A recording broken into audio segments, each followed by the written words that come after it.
Good morning, everybody. I have the pleasure today of presenting our speaker. I'm Dr. Andrea Boni from the Division of Adolescent Medicine. And this morning I'm presenting Dr. Shelby Davies, who is an attending physician in the Division of Adolescent Medicine at Children's Hospital of Philadelphia, and assistant professor at the Perelman School of Medicine of the University of Pennsylvania. She completed her fellowship in adolescent medicine from Children's Hospital of Philadelphia.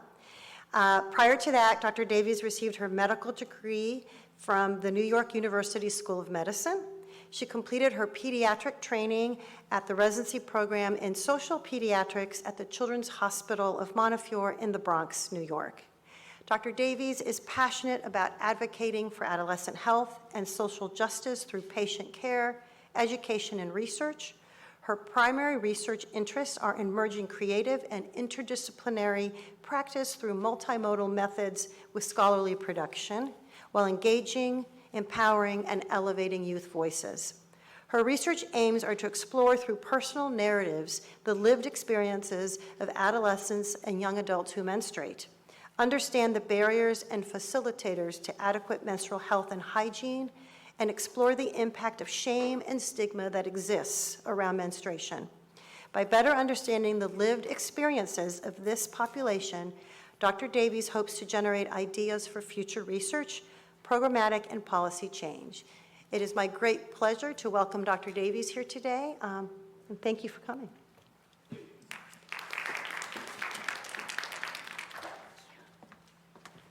Good morning, everyone. Thank you so much for having me here. It's an honor and a privilege. So today I will be speaking on menstrual health inequity in the United States, how to protect dignity and build confidence among adolescents. I have no financial interests or relationships to disclose. And today we will be looking at outlining the scope of menstrual inequities in the United States, reviewing the state of current research, proposing ways to actually achieve menstrual equity, and understanding the role of the pediatric caregiver in creating a culture of equity. And my actual objectives for the talk today are really to educate and activate around this issue. So as I mentioned, the first part of the talk is going to be the education piece, really understanding the scope of menstrual inequities in the U.S. I wanted to start with a brief patient story. I still remember very early on in my adolescent medicine training, sitting in an exam room with a patient, taking a menstrual history, and hearing this patient tell me that when she got her first period, she didn't know what was happening. She thought she was dying. And I remember this imagery being really jarring to me and thinking that it is still quite shocking that in the 21st century, our young patients, our young adolescent patients, still think that they're dying when they get their first period. And that actually this process, this fear, this lack of education and stigma can really disrupt normal, healthy adolescent development. I'm going to say that term often in this talk, healthy adolescent development, because as an adolescent provider and as a pediatrician, that is my goal for all of my patients. So what does that mean? Let's go into that in a little bit of detail. We know adolescence is a time of intense emotional, social, and behavioral development. It is during this time that adolescents are in the process of self-discovery, and in that process, asking themselves these two fundamental questions: who am I, and am I normal? We also know that adolescence is a time of profound physical development. This is also known as puberty. And during this process, or this process includes the body's potential to start having a period. These two processes are intricately related, and I will come back to this point throughout the talk. But what we know, and what I want to start off the talk with, is this point that when we create a state of menstrual health, we create more space for healthy adolescent development. So back to a few definitions. I said when we create a state of menstrual health, so I want to go into what menstrual health actually is. There are many definitions of true menstrual health floating around the literature. Many of them define menstrual health by the various components. So having a menstrual cycle for adolescents lasting somewhere between 21 to 45 days, having ovulatory cycles, flow lasting 2 to 7 days, or bleeding a certain amount per cycle. These definitions are fine, but what I want to use for the remainder of this talk is a more holistic sense of menstrual health. And so that is a state of complete physical, mental, and social well-being, and not merely the absence of disease or infirmity in relation to the menstrual cycle. So this definition may be familiar for some, but I think it's important to keep in mind.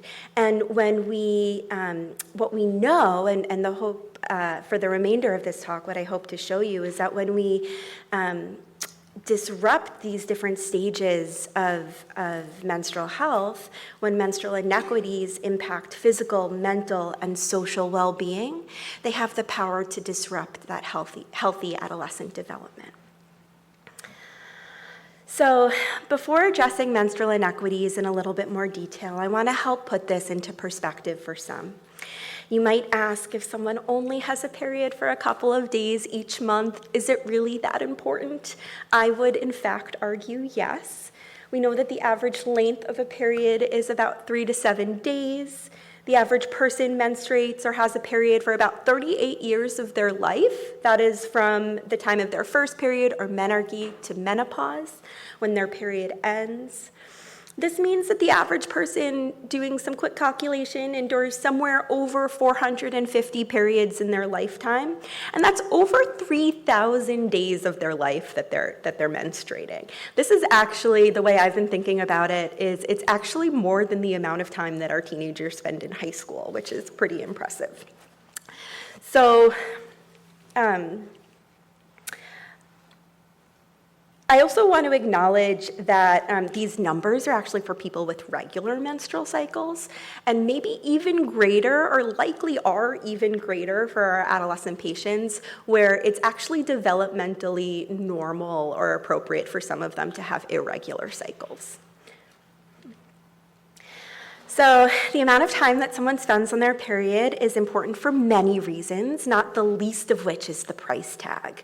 So if you don't know already, periods in this country are very expensive. The average box of around 36 tampons right now in the US goes for somewhere between $7 to $10 per box. Prices are similar for pads as well. And this number has actually grown by nearly 10% in the past couple of years due to inflation. This doesn't even include the hidden cost of menstruation. So some of those hidden costs being heating pads, pain control, laundry services, or even regular medical visits. So I wanted to share with you this graphic that I really love from the popular news site Huffington Post. They put out an article a couple of years ago actually trying to do the calculations for what the total cost of a period is over someone's lifetime. And what they actually came up with when you put in the cost of these, what they consider these hidden costs. So heating pads, acne medicine, they include things like pain control, chocolates, things like that. And the cost that they came up with was over $18,000 in someone's lifetime on a period. And so while this data isn't exact, and I mentioned it's from a news source, we know these numbers vary quite a bit. But what we can tell from this data is that having a period is a hefty cost that half of the population will never have to pay. And so I want to shift gears now to speak a little bit about what I mean by menstrual inequities. So there are two main types of menstrual inequity out there. There are the inequities that exist between people who menstruate and people who do not menstruate. And then there are the disparities that exist among people who menstruate. And I want to acknowledge that for ease and the purpose of this slide, I'm using imagery of a man and a woman, but we know that not all women menstruate, and not everyone who menstruates identifies as a woman. And so breaking that down in a little bit more detail, as I mentioned, there are inequities between people who menstruate and people who do not menstruate. So these are defined as the systemic and avoidable disparities in the access to healthcare, education, and knowledge, experiences of stigma and discrimination, and then barriers to economic and educational participation. And I'll add into that social participation as well. And then, as I mentioned, there are disparities or inequities among people who menstruate. So not everybody who has a period or experiences a period does so in the same way. These are defined by some as the systemic and avoidable disparities in the access to products, services, and facilities for menstrual management. This definition of menstrual inequities, I really like it, and it's helpful because it encompasses two terms. It encompasses period poverty and menstrual hygiene management. So period poverty, which we will go into in a little bit more detail, that is the financial and material barriers to accessing menstrual products. Menstrual hygiene management, we talk a little bit less about in this country as opposed to overseas, but incredibly important. It is the need to ensure safe menstrual management facilities. So that includes access to facilities that are clean and have running water. Before I dive into the data in the US, I want to put this into context a little bit. We know that menstrual inequities exist worldwide. So around 1.8 billion people menstruate every month worldwide. At any given point each day, there are 800 million women and girls menstruating, and that is about 26% of the global population. And we know that millions of these young girls are unable to manage their menstrual cycle in a dignified, healthy way. So globally, there are 2.3 billion people that lack basic sanitation services. In least developed countries, only 27% of the population has a hand washing facility at home that includes soap and water. And about half of the schools in low-income countries lack adequate drinking water, sanitation, and hygiene. And so looking into a few more examples, there was a survey in Bangladesh recently that found only 36% of girls had prior knowledge about their first period. A study in Egypt found that many schoolgirls reported they do not bathe during their period because it's considered socially taboo to come into contact with water. I actually find that one the most shocking. And then there's a meta-analysis on the state of menstrual hygiene among girls in India that found that a quarter did not attend school during menstruation because of lack of adequate toilet facilities in their school. And so, zoning in now a little bit on the US, we know that every day an estimated 14 million Americans are managing their periods. And so what I hope to go into for the remainder of this talk, and the point that I really want to emphasize here, is that we are not immune to this problem here in the US. It just might look a little bit different. And so what does it actually look like? Let's dive into this a little bit. I'm going to go through, for the first part of the talk, the different types of inequities that I mentioned in a little bit more detail. So as I mentioned, there are significant disparities in just the access to health care for young adolescent patients. The United States has seen an increase in the number of barriers to reproductive health services since 2017, and that includes access to menstrual health care as well. There are also very significant disparities in what we actually consider health care. It's shocking to think that even here in the US, we do not routinely consider periods and the products needed to manage periods as part of health care. Right now, there are still 21 states in the US that have a luxury tax on products like pads and tampons.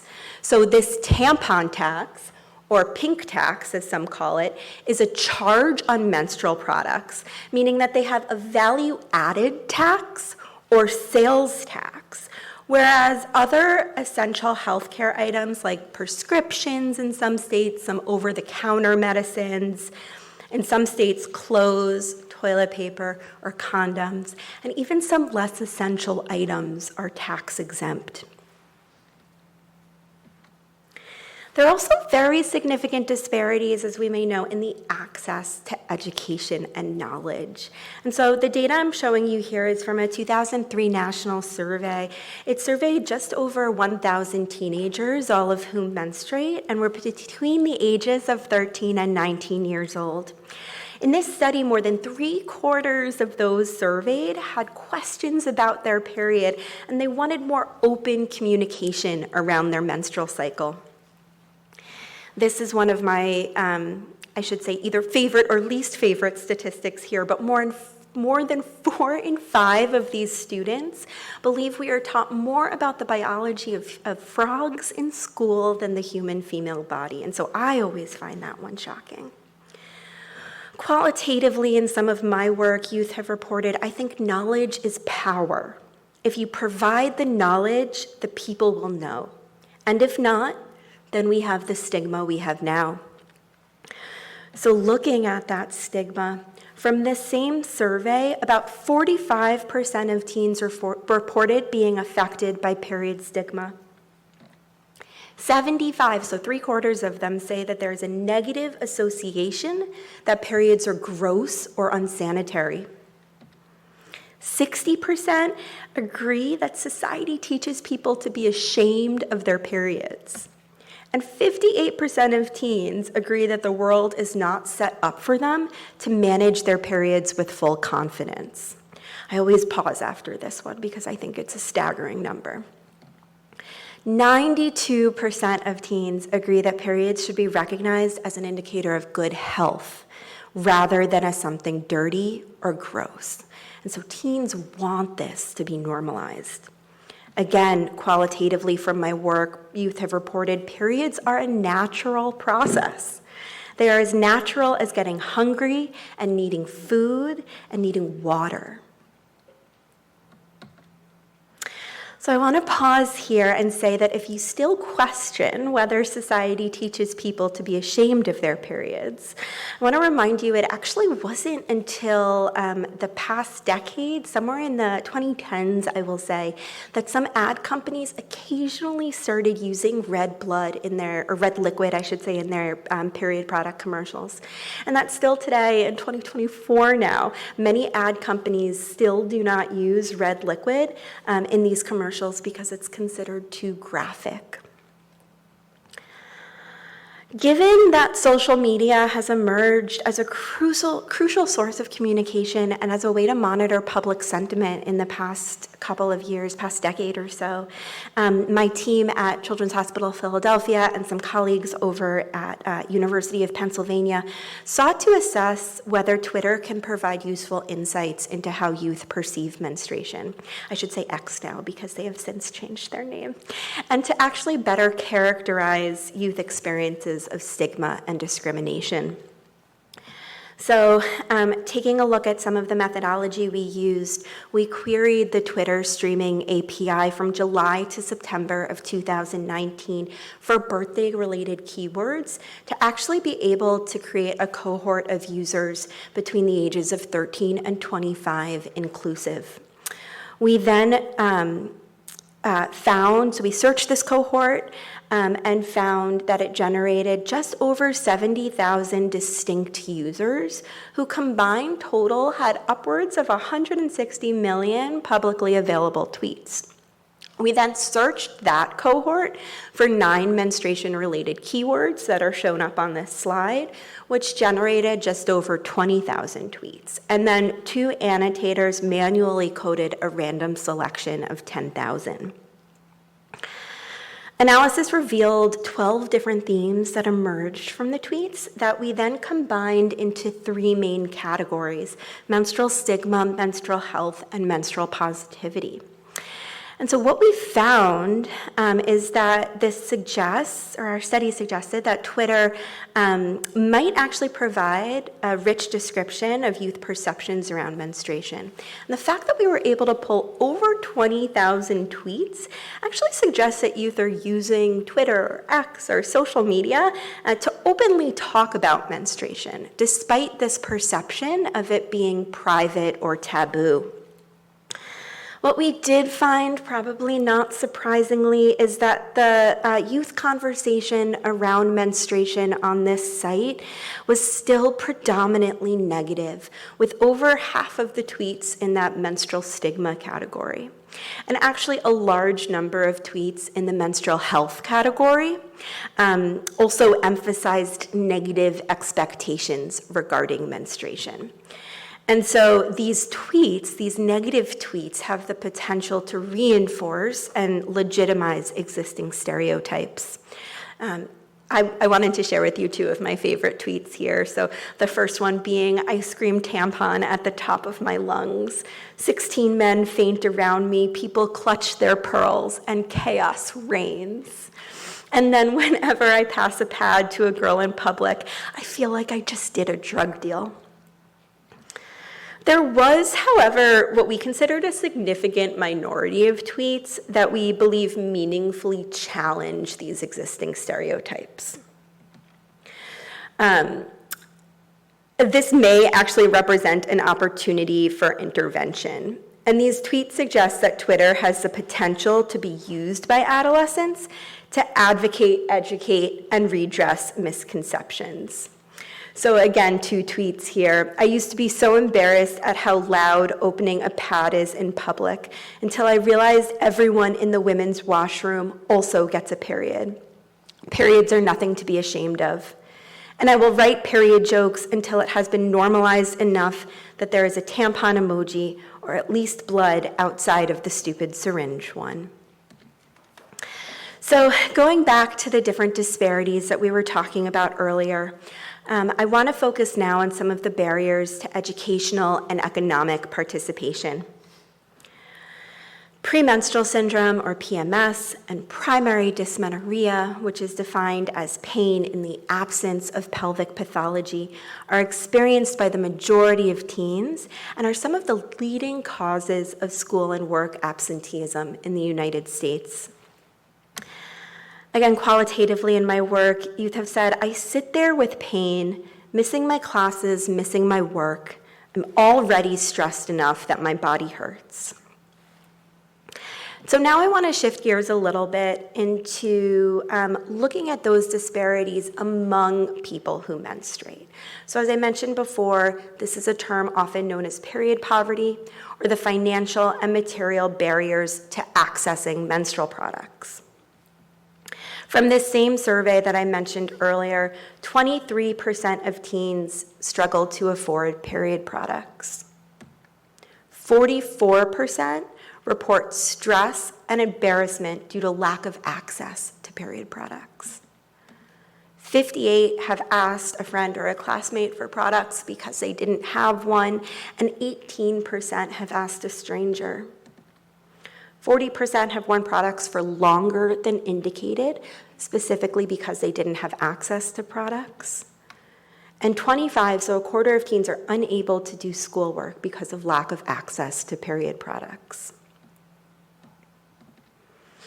We know that period poverty affects physical and mental health of young people. So a few studies I wanted to share. In 2019, a survey of just under 700 women between the ages 18 and 25, who all attended US high schools, found that lack of access to period products led to health issues for almost 8% of high school age students.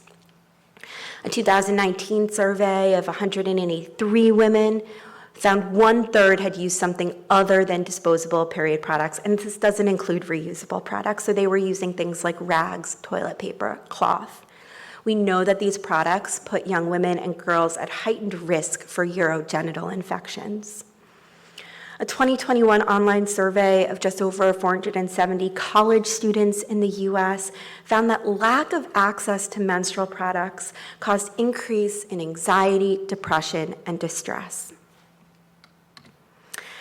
And I wanted to reemphasize here that we know period poverty affects school absenteeism as well. A 2020 survey of 58 students here in St. Louis found that 17% missed at least one day of school because they did not have an adequate supply of products. That same 2019 survey that I mentioned on the prior slide found a really significant correlation between failure of the school to provide period products and students having missed school entirely, left school early, and had a negative ability on their impact to learn. And lastly, this is an incredibly important point here, that lower income students and students of color have across the board been disproportionately impacted. And so I have just now spent about 20 minutes showing you these numbers, and I believe these are pretty staggering numbers here in the US. But I want to move beyond the numbers a little bit. I want to acknowledge some of the imaging that I'm about to show you right now were created by youth as part of my qualitative work when they were asked to reflect on their lives while menstruating. I want you to imagine a young girl that just got her first period. This girl is likely in her early adolescence, and as we learned about on some of the earlier slides, she's in that magical process of trying to figure out who she is and if she's normal. And we know that menarche, or one's first period, is a monumental developmental milestone, but unfortunately here, as we've shown, still connected to so much shame and stigma. So imagine now that this young girl goes to school. She's never been taught what a period is. She's never been taught by her teachers or her parents or her health providers. She feels alone, scared, and embarrassed. She worries that there's something wrong with her, or even worse, that she's not normal. And so now imagine that this young girl doesn't have the means to purchase period products. Her family already struggles to afford food, so she's scared to go to her parents to ask for things like pads and tampons. What we know about teens is that they're incredibly resilient and incredibly resourceful. And so this young girl is forced to use things, as I mentioned, like cloth or toilet paper or rags to manage her period. She goes to school again with these products, and she tries to stretch them out for as long as she can to conserve them, but she sits all day in school worried that she's going to have an accident. And when she does go to the school nurse, she's either charged money for products, which many schools do, money she doesn't have or doesn't carry with her, or even worse, that they're out of products. And so we now know what happens to this young girl that's worried about having an accident in school. She actually stops going to school. And so now I want you to hear this story from the voices of youth themselves. I want to emphasize that this is their voice. They've given permission for me to share this with you here today. But more importantly, they share their voice with a sense of pride and self-advocacy on this issue. This video, I'll say, was created as part of my qualitative work, which I'll describe a little bit more shortly after, and was actually accepted to a local film festival in Philadelphia within the past few years. So I will play it for you now.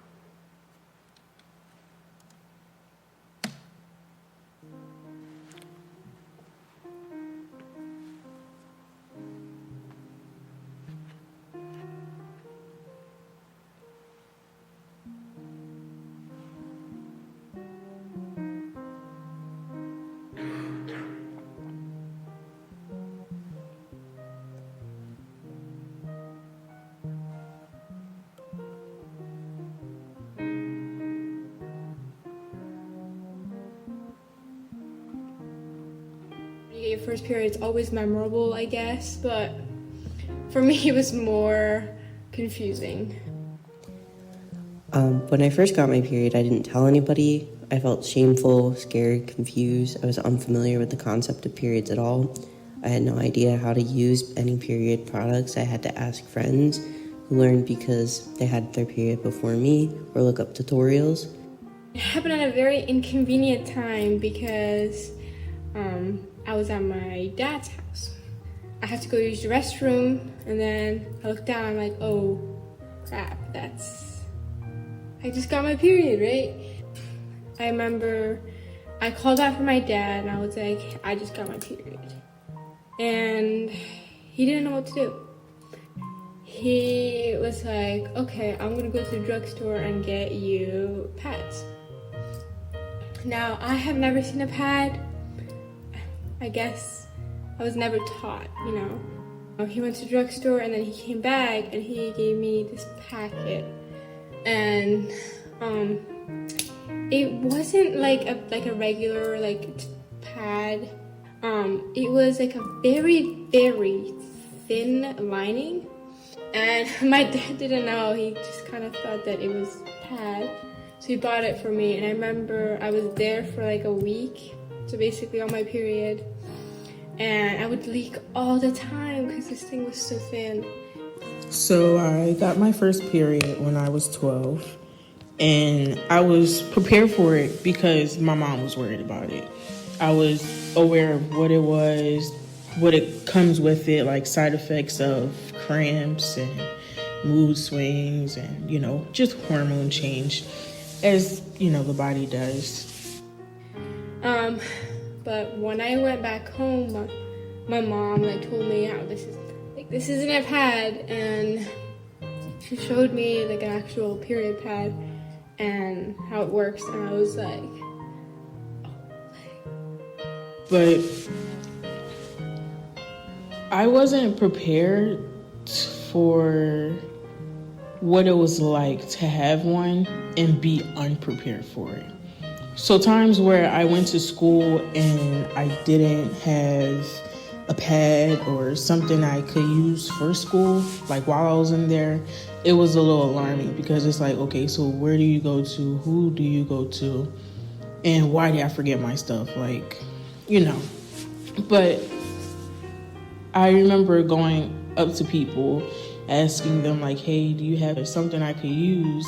And sometimes people wouldn't be prepared because they weren't on theirs. And then you would have those other people who had like panty liners, but it wasn't useful because I needed a pad. So then I would go to the nurse, I would ask her for a pad. But the only thing about it, even though she did prepare me with one, which I was grateful for, I wasn't a fan of the texture of it. Well, not really the texture, but the size. The size of it, it was thick. You could see it through your underwear, through your pants possibly. It was thick. It had no wings. Wings are very helpful, especially for somebody with a more heavier period.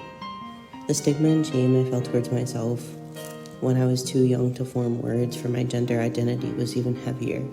I often felt deeply uncomfortable towards myself during the month when I was menstruating, with no explanation why. It became harder and harder when I got older. Even when I came into my identity and had words to describe myself, I still had my period every month. I still had my period even 2 years into my medical transition. The feeling of having to go into the women's room as a passing trans man because I needed to change a pad was horrible. I felt anxious during my days at college, trying to be conscious of changing it as close to leaving class. I would try to hide the noise of opening period products in the women's room even, or when I would use the men's room. I have bled through my clothes because teachers in both high school and college did not let me use the restroom. I never faced anyone saying a word about me being in the women's bathroom, but it still made me feel low when I asserted myself and my pronouns and corrected my teachers and classmates in my name being used just to be seen by my professor to go into a women's room. I felt like I was invalidating myself.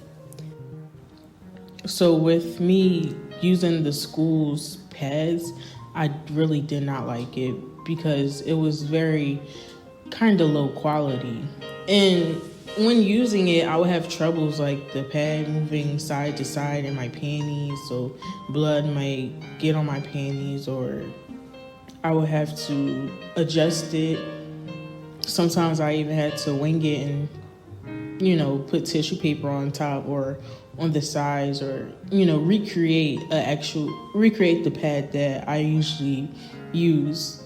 But, you know, sometimes you just have to do what you have to do and make it work. when I go buy pads, I'm like I see different prices, and I always try to go for the cheaper one. but that always doesn't really work that well. But I just don't understand why pricing of pads matters because of their comfortability. And like, it's just, marketing is kind of stupid because like that's a necessity for your body. Like you have to have that. Like, and for like people who struggle with money or homeless people, like they can't just put on toilet paper all the time because that's not really good. Like it doesn't sustain for a longer time. I have had all of my education, grades 1 through 12, in Catholic high schools. It was difficult growing up with education around periods because there was absolutely no sex ed in these classes, no talks about periods, even in anatomy classes that I had. Me and my classmates alike were all in the dark about learning about periods or sex ed in general. And because of this, we would search online to try to teach ourselves about sex ed and period health when we could. But the information that we found was maybe not true or misleading. The little information that we did get in school was also false and painted periods in a negative light when they did come up. I think both men and female have to be educated at a very young age. Like, I was taught, okay, in 6th grade, they were teaching us about periods, and my dad didn't want me to know, so he offed me out. Cultural stuff, I don't understand. I can't tell you why. I've missed school, work, or even social events because my cramps or periods were so bad. Having a period while in school and feeling shameful for not being educated and being trans while menstruating was so hard for me. I remember 6th grade, I feel like that's a bit too late. Like, yes, typically in middle school is the time range where you get your period, but there are some times where you get it at an earlier age. So I think it should be taught like at a very young age, like, 4th grade or something like that. Schools today should either have gender-neutral restrooms or place trash cans and period products in every restroom to normalize having a period for all genders. If I could change one thing about having a period in school, it would be to have these safe and accessible restrooms. No one should fear harassment or embarrassment when they're just menstruating. And it's not a serious experience, and I don't think anyone should be, ashamed, I guess. It's just a normal thing your body does.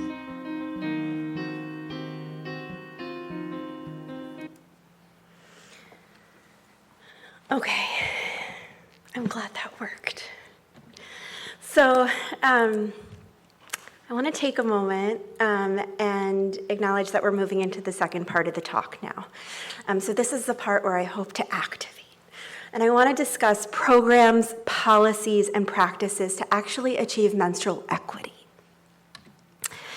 So as I mentioned thus far in the presentation, we've really been talking mostly about the inequities that exist, but we're going to shift our focus a little bit. So I've been mentioning my qualitative work throughout, but I wanted to share with you the findings of this multimodal qualitative study performed, again, by myself and my colleagues over at Children's Hospital of Philadelphia, and in coordination with colleagues at University of Pennsylvania and our Youth Advisory Board that were actually very critical in the interpretation and dissemination of this work. Using a thematic analysis approach driven by grounded theory, we aim to explore the impact of these menstrual inequities on adolescents and actually start to generate a theoretical framework for menstrual equity. We had two primary methodologies that we used: a video elicitation exercise and then semi-structured interviews. These video diary expectations were explained to participants during the initial assent and consent process, and then our participants had between 1 to 4 weeks to record, edit, and curate video diaries on their phones. And these diaries were to include real-time documentation, observation, and reflection of life while menstruating. Many of these video diaries were used as the creative foundation for the video that you just saw. We then played these diaries back during the interview and used that as a prompt for further discussion. And this was followed by a more traditional semi-structured interview. We had about 20 participants who enrolled and completed the study visits. Mean age was around 19 years with a 15 to 24 year range, and they were predominantly Black, non-Hispanic, cisgender, and publicly insured. We found 8 main themes that emerged from this data. And so menstruation, they believed, should be normalized. Menstruation does not always equal womanhood. Menstruation makes attending school more challenging.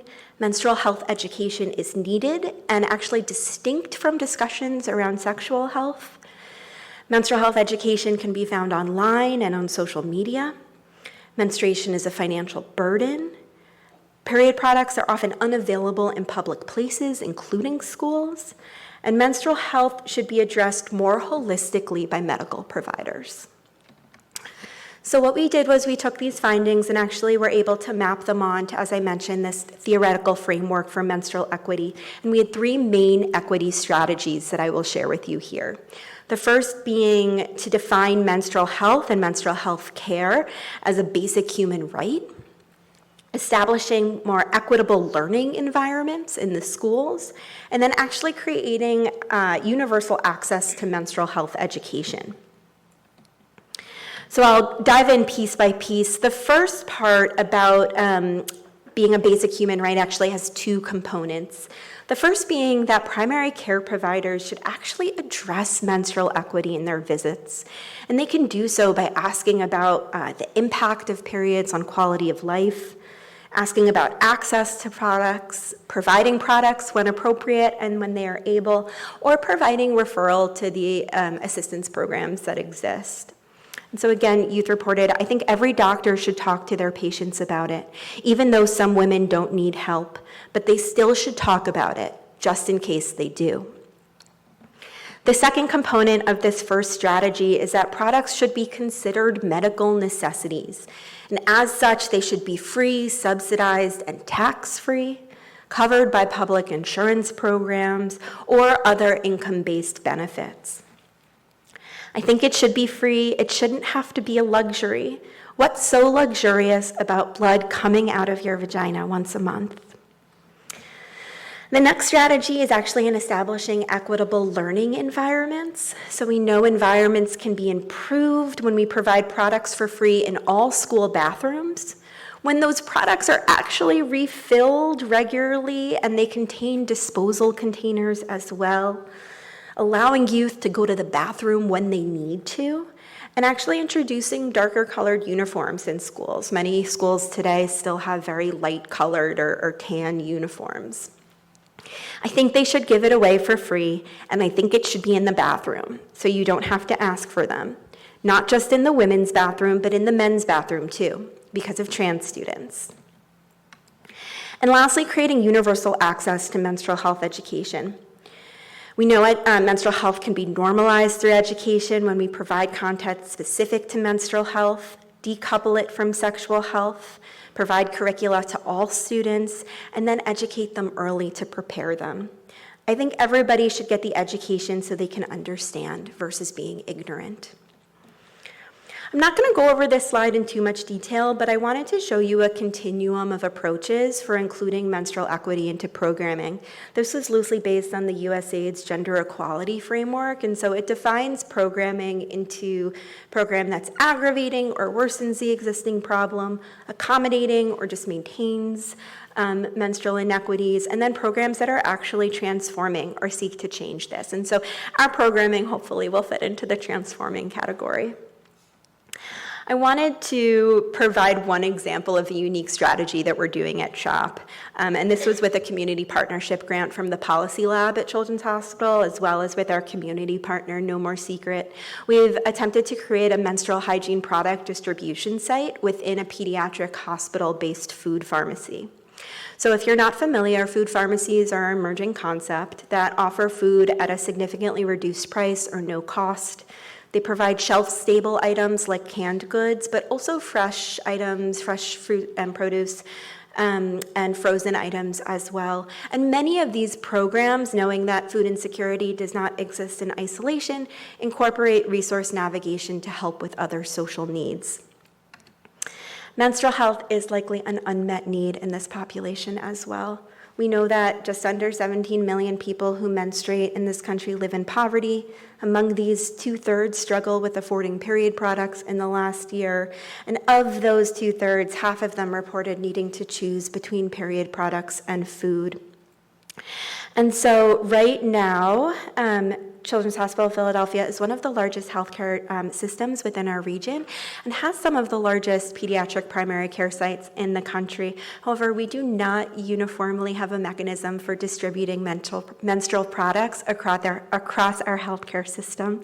And so by creating this partnership with the food pharmacy to expand its capacity to provide menstrual products as well, we are really hoping to address these overlapping issues. So how does this work? Patients are screened at selected medical visits for food insecurity and referred to the food pharmacy when appropriate. We added an additional screening question for period poverty into the normal script that the resource navigator follows.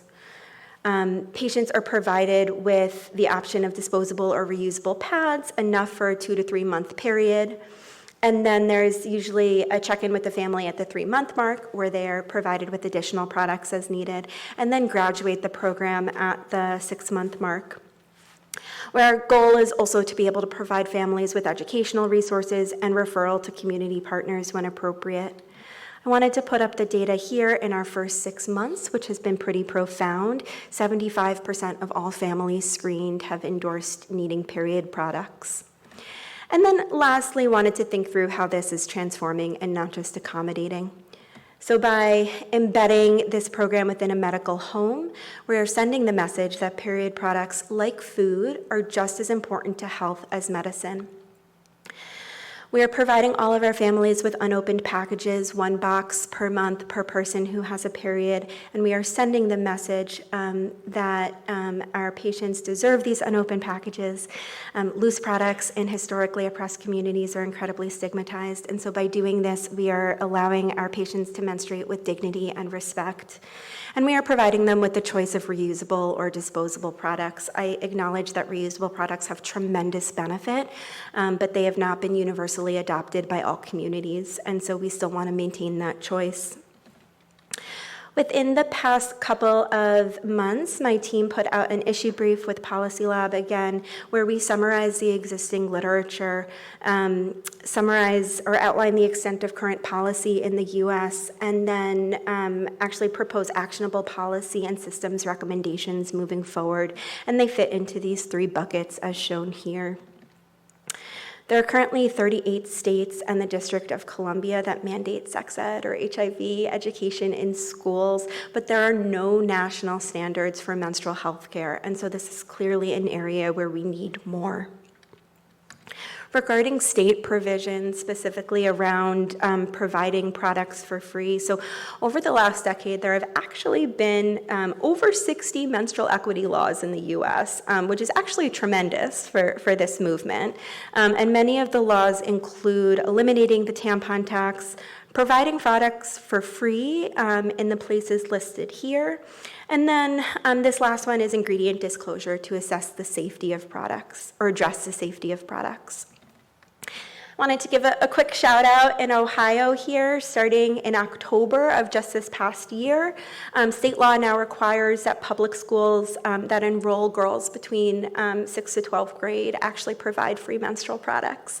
And this was actually impressively written into the state operating budget as well, so that it doesn't pull from the school district.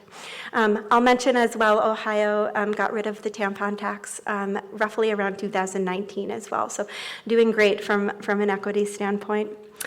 Looking at some income-based programming, there are many states that are actually considering laws that would now allow SNAP or WIC benefits to be used to purchase menstrual products. However, SNAP and WIC are both federally funded programs, and so these state initiatives would require a federal waiver before taking effect. Regarding insurance, Aetna Better Health of Virginia, this is one example, but they now provide a $20 per month stipend to female Medicaid members to actually be used to purchase period products. And so that was a very quick overview, but there is actually a lot of momentum at the state level. What we need is more momentum at the federal level as well. And so Congresswoman Mang of New York proposed the Menstrual Equity for All Act in 2021. This was actually just reintroduced into the 2023-2024 session and would allow federal grants to be used to provide free menstrual products in schools. It incentivizes colleges to provide products, insures products for incarcerated individuals, and homeless shelters, requires Medicaid to cover products, which would be huge, has a stipulation for large employers to provide products, and then actually require federal buildings to provide products as well. So in the last couple of minutes here, I want to focus on a point that I think is actually huge. How do we change our practice as clinicians? I want to bring this back home. So I believe that pediatric care providers have the tools needed to transform menstrual inequities. And we can do so when we ask, educate, and support our young patients. So regarding the ask, menstrual history should be a routine part of any medical visit for young adolescent patients. And now, after this talk, we know that that means more than just asking about frequency and flow of someone's period. It means asking the questions up here on this slide and actually assessing how a period is impacting someone's life. We must also educate, and this includes patients and caregivers. I believe pediatric caregivers have the unique knowledge and ability to provide education that is high yield, developmentally tailored, and appropriate to their cognitive level. So a 10-year-old might require different education than a 13-year-old, who might require different education than a 16-year-old.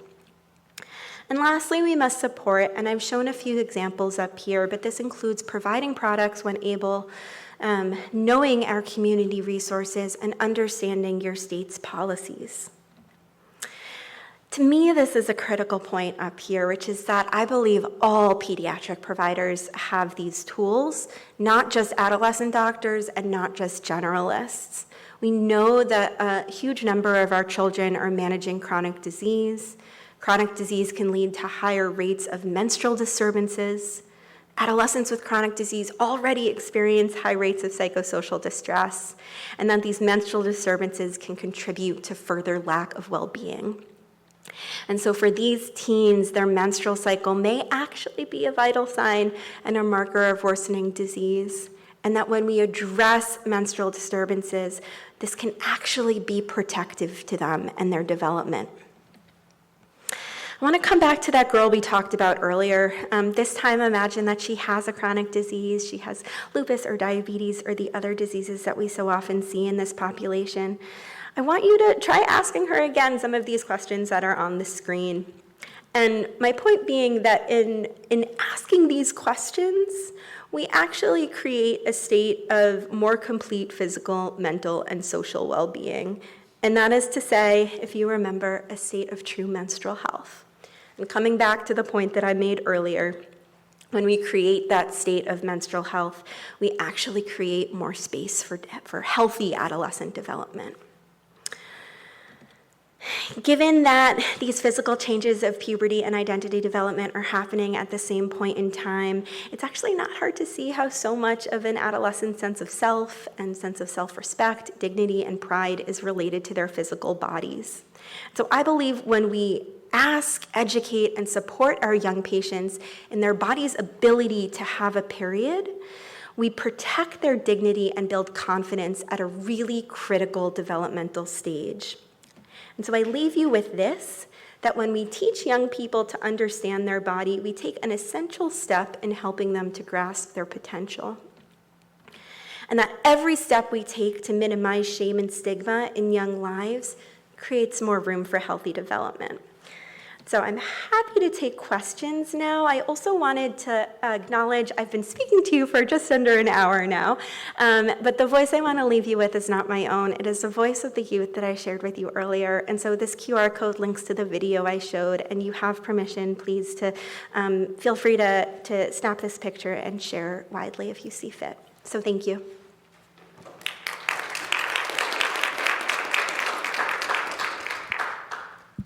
Thank you so much for that talk. While I wait to see if people would like to walk up here, I have a couple questions. I have a question of my own, and then there's a question on the computer as well. But I'm curious, you know, we're doing a lot of screening, electronic screening on iPads. I wonder if there's a role, because some of these conversations are definitely a little bit more maybe private, but I wonder what your thoughts are about a role for some basic screener around menstrual poverty that can be put in electronic format for like the busy practitioner to at least garner some initial data? Yeah, I think it's an incredible question. Couple of thoughts. I think there's a lot of potential in that. Right now, there's no validated menstrual hygiene screener that includes questions about period poverty. So I mentioned the validated hunger sign screener for food insecurity. There's nothing that exists in this space for that. And I think it has a lot of potential to capture patients that we're missing. I think we can't just depend on that. So I think youth also want to have these conversations, but it's an incredible opening to those conversations. I think the other piece that I'll share quickly is that there's always the question of if we screen and someone is positive, then what? And so I think we really have to start thinking through as health systems, if we're going to screen, which I think we should also be able to help them in some way. And so whether that's directly providing product or again, like knowing what exists in our communities. Good morning. Thank you so much for this talk, which makes my soul sing.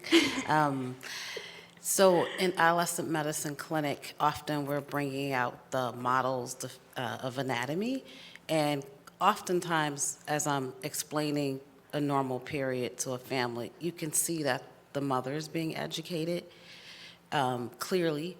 So I just wonder what the role of pediatricians in, you know, I think people will think, well, she should already know about that, but as you laid out, the health education in this country may make it that the mom is hearing some of this stuff for the first time.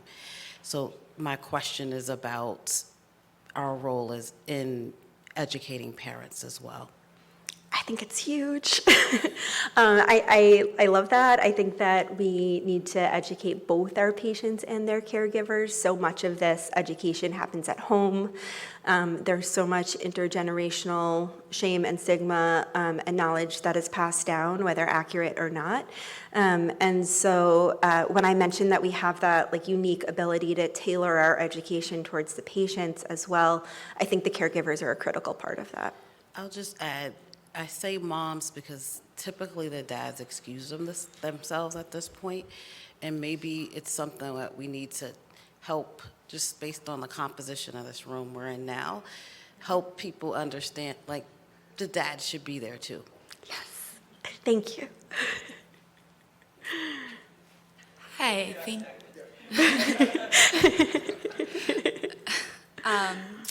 thank you for the talk. I'm a PA in endocrinology. I mostly work with kids with type 1 diabetes, but I've come into the scenario a couple of times where, you know, the nurse is giving me a report and they ask just the general questions about their period, and they come to me and they're like, you know, the family has requested that you don't speak to the child about their period. Like, that's something that they don't discuss in their culture.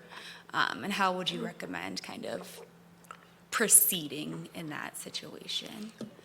It's a wonderful question. I think the answer is complicated and nuanced and is, I want to say, definitely going to depend on the scenario and the family and your relationship with them. And there's not a right or wrong answer here. I think that we always have to keep in mind that we want to be culturally sensitive and appropriate to our patients' needs. And I think whatever we can do in those situations to honor what the patient wants as well, give the patient the knowledge that they want and need, and again, help them manage this process, normalize this process for them with dignity. And so your question actually reminds me of the young girl in the video whose father opted her out of sex education, which was actually something that she really wanted.